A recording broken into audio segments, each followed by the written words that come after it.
Good morning.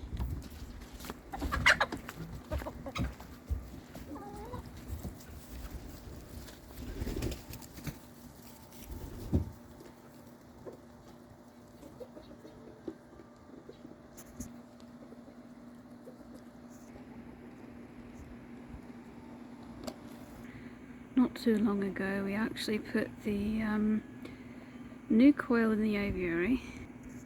That is in the update right before this one if you want to look at that, and releasing them for the first time, and first time they've seen grass and everything. So anyway, you know, we always have a bit of issues with predators and things, but you know, it's unless something digs the hole and I have to you know, patch up the hole, there's really not much that can get to them in here, unlike the chickens. We have a fledgling firebird that you can just tell she's just recently fledged, and you know, her parents, I think, just let her kind of just dropped her off here and said, okay, there's bountiful food, and you know, good luck. I don't think they really taught her much about hunting, and some predators will, but you know, it kind of makes sense because bird of prey is so good at what they do. They don't really need to be taught. They can teach themselves. You know, they've got good instincts.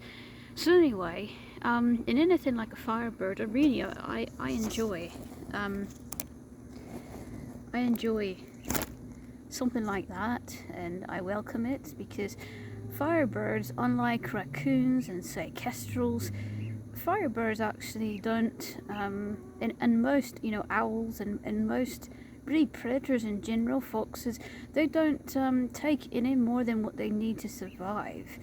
And you know, I was having some difficulty with the kestrels and raccoons over the past years, taking almost every single member of the flock, and you know, whether it be chickens or quail or whatever. And the good thing about something like a firebird is that they really don't don't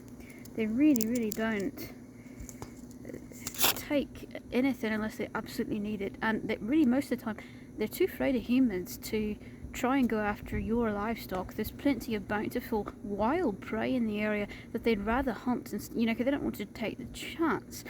But this fledgling doesn't know any better. This fledgling, you know, doesn't know the dangers of humans, and so she's, much like any fledgling, is completely oblivious to the danger that humans and even other predators, you know, larger predators than herself, you know, merit. We've got actually some footage of her in a separate video if you want to. Well, I might be able to add a little bit of it. I don't know. I might be able to add a little tidbit of it in this, but she's been in a lot of our videos lately. Quail just found himself or herself, I think himself, one of the little pomegranate seeds that little pomegranate berry that I had put out for them this morning. So anyway, like I was saying, the new quail, these are the newest members, or some of the newest members that we've got. They're doing actually quite well, and you know, despite that firebird constantly at the fence, and really the fence, the only thing that can fit is inside this fence is just one of her toes, and probably just one or two of her talons. So really, she doesn't pose too much of a threat to them anyway. And I understand once she gets better at hunting, you know, she probably is going to go after some of our chickens, and I just, it's kind of live and let be around here. As long as any predator only takes what they need to survive, I can't blame them, and I forgive them, and I actually welcome them. I don't try to chase them away that much, really, unless they are being greedy like the kestrels were and trying to take everything. So really, it's a nice little kind of coexisting thing that we have going on here. And you'd think that they take a lot. They don't, except for kestrels and raccoons, pretty much. you know, anything else, a fox, a firebird, an owl, even yotis don't take more than they need to survive, and so you may get a few attacks here and there. And like I said, most of them only come around when they cannot catch anything that's wild because they're too afraid. So really I don't have that much of a problem with most predators, and that's why I'm alright, you know, with them hanging around, and I think that it's nature, it's part of the natural order in things to have predators, and I don't think that we should exterminate them, and I don't think that we should relocate them. I think, you know, unless they're an actual problem, they should continue to be allowed to just kind of live and let be. And most farmers, they see anything, they will, especially if it's a nuisance, they call it a nuisance. Even if it's only taken one, they still call it a nuisance. And you know, they will a lot of times illegally shoot them down, even though they're protected. Most of these predators that I'm talking about are protected species. That fledgling, I thought she'd be around today, but she's not. At least she hasn't been since I've been able to get out here. I think she was here earlier in the day because last night I found a quail amidst the aviary. It wasn't right by the fence, so if she had anything to do with it, it didn't die immediately. It kind of wandered off into the middle. It would have been really hard, but I guess she could have, especially, you know, an unsuspecting one, could have gotten one of her talons in just enough to snag an archery or something. So yeah, she could have potentially done it, but it could have just been one of our older quail that died of old age. A quail could have gotten scared, and when they get scared, you know, they sometimes don't, especially the ones that are inbred, I hate to say it, but it's true, don't think like they should, and they fly right up into the ceiling or right into the wall, and they actually, head trauma is what kills them. We're actually, you know, trying to see, okay, who does what. Wing clipping doesn't really help at all. For quail, I've tried that, and it actually makes them more prone for accidents. So the inbred ones, unfortunately, they cannot, they don't have good directional skills, and they will fly right into things. The ones that aren't as inbred actually, you know better not to fly right into stuff, and will turn around or at least bounce off with their feet. So this is the first couple years of having quail, and we ordered from various different breeders and hatcheries, and so I'm just trying to find, you know, a way to widen the gene pool and make it so that they're not inbred anymore, and some of the offspring that we hatched from our own quail finally have shown promising results. So we just need to, you know, get these. Most of these that we have in here are not from us, they're from breeders and hatcheries. So next year we'll be breeding all these different gene pools together and have a much wider variety of genetics. And you can see we got several that are a lot of different brown, white, all different kinds of colours, which will also, you know, hoping that because of all those different colours we'll you've even got some wild type ones in the back there. So we're just trying to get as wide of a gene pool as possible, so that, you know, in the future their offspring won't be inbred and won't have any issues like that. So that's a project for next year, because they probably won't lay any eggs over winter. They're quite seasonal. They depend on light, and I don't believe in artificial lighting them, because nature says that they only lay for half the year for a reason. I think it's not good for their health to force them to lay all year round, so we're not going to do that. We're just going to let them, you know, project for next year. And our Pigeon Thunder and our two finches, Finn and Piper, are in with them as well. That has not changed.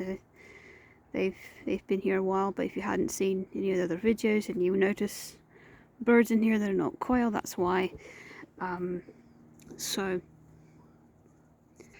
yeah, that one that died in a corner, and so I